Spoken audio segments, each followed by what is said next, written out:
Magandang umaga po Pilipinas! Welcome to Agri TV's Mad About Koi. At nandito po tayo sa Bohol at nakikita nyo sa likuran ko ang sikat at tanyag na Chocolate Hills. Meron pong 1,200 to 1,700 burol ang nakakalat sa buong proximity ng area nito. At pagka po tag-ulan, ang mga burol na ito ay nagiging luscious green at pagka tag-araw naman, ito ay nagiging brown or chocolate colored. Kaya naman po natawag to na Chocolate Hills. So dito po sa Bohol ay meron din tayong mga kaibigan na nagkokoy, kaya naman po nandito tayo upang kapanamin ang ating kaibigan na si Arthur Aton Gunting at si Ronel Lonsaga na parehong members ng LKC Leyte Koi Club at ng BUKK. Kausapin po natin sila.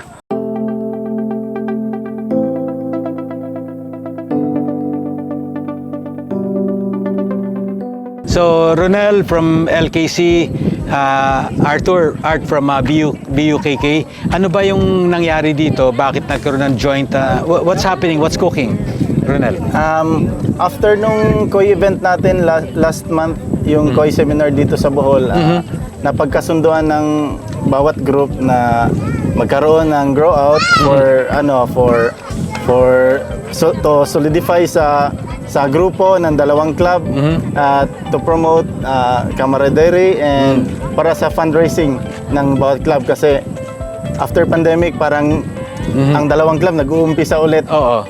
From the beginning ulit. Parang start na from scratch, no? Yes po.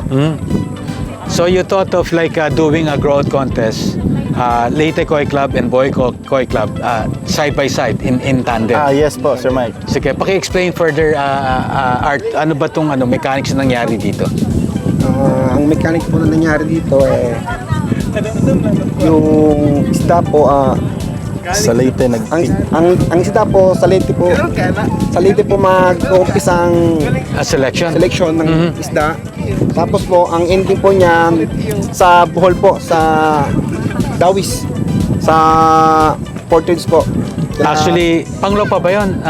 Panglaw pa yan, no? Yung, Opo, sa Panglao. okay, so yung selection will be nangyari na Opo. dito sa Leyte, no? Sa area nila Ronel, no? Yes. Na sagot ng LKC. Opo, LKC. And then later on, anong date to, Ronel, Art? Anong date mangyayari yung judging? Yung judging natin is on December 2, 2023 sa Fort Ridge Food Park. Courtesy of Courtesy of Sir Porting. Okay, Thank you very much, Sir Maraming Porting. salamat, Porting. Dito i-host yung Leyte Bohol in tandem Koi Club Growth Competition. Challenge, no? Grow Challenge. Art of Art of Grooming. Koi Grooming. So dito yung Koi show mangyayari, no? First. First joint po, no? Joint po ng Leyte sa Bohol po. Out of grooming po. Sana po ma-okay po to at may sunod pa pong mangyayari na ganito pa rin po exciting, kasaya po. Sana ma-okay.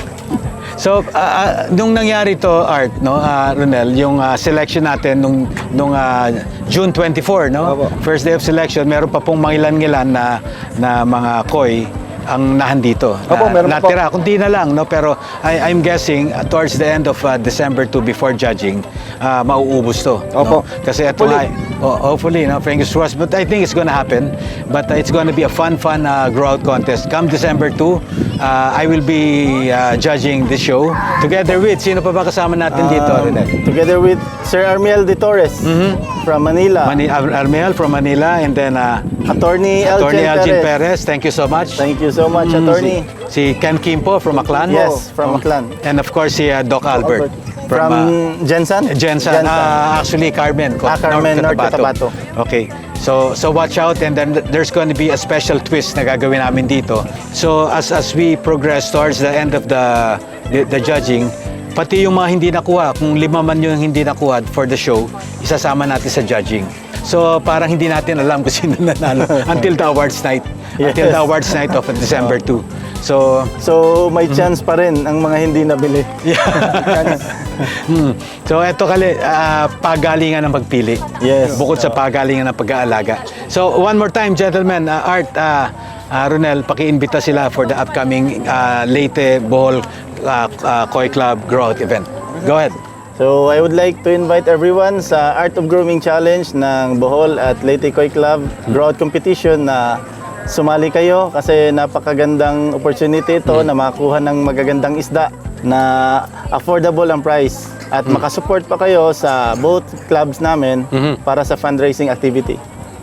Once again, Art, anong date to? Kailan mangyayari? December, ano? December 2 po. December 2 sa Panglao, Bohol. Sa dami, opo, Panglobol. Ako, Paskong-Pasko na to, Art. may pamasko kayo sa akin. Exciting. May pamasko din ako sa inyo. Dito lang po yan. So we're gonna let you go, friends. Dito lang po yan sa Agri TV's Mad About Koi. My name is Mike Hernandez with my friends here. Ronel. Ronel Gonzaga from Ormoc City. And Atraton po, from Bohol. kita-kits po tayo. December 2, mark your calendar. Kita-kits. Salamat po.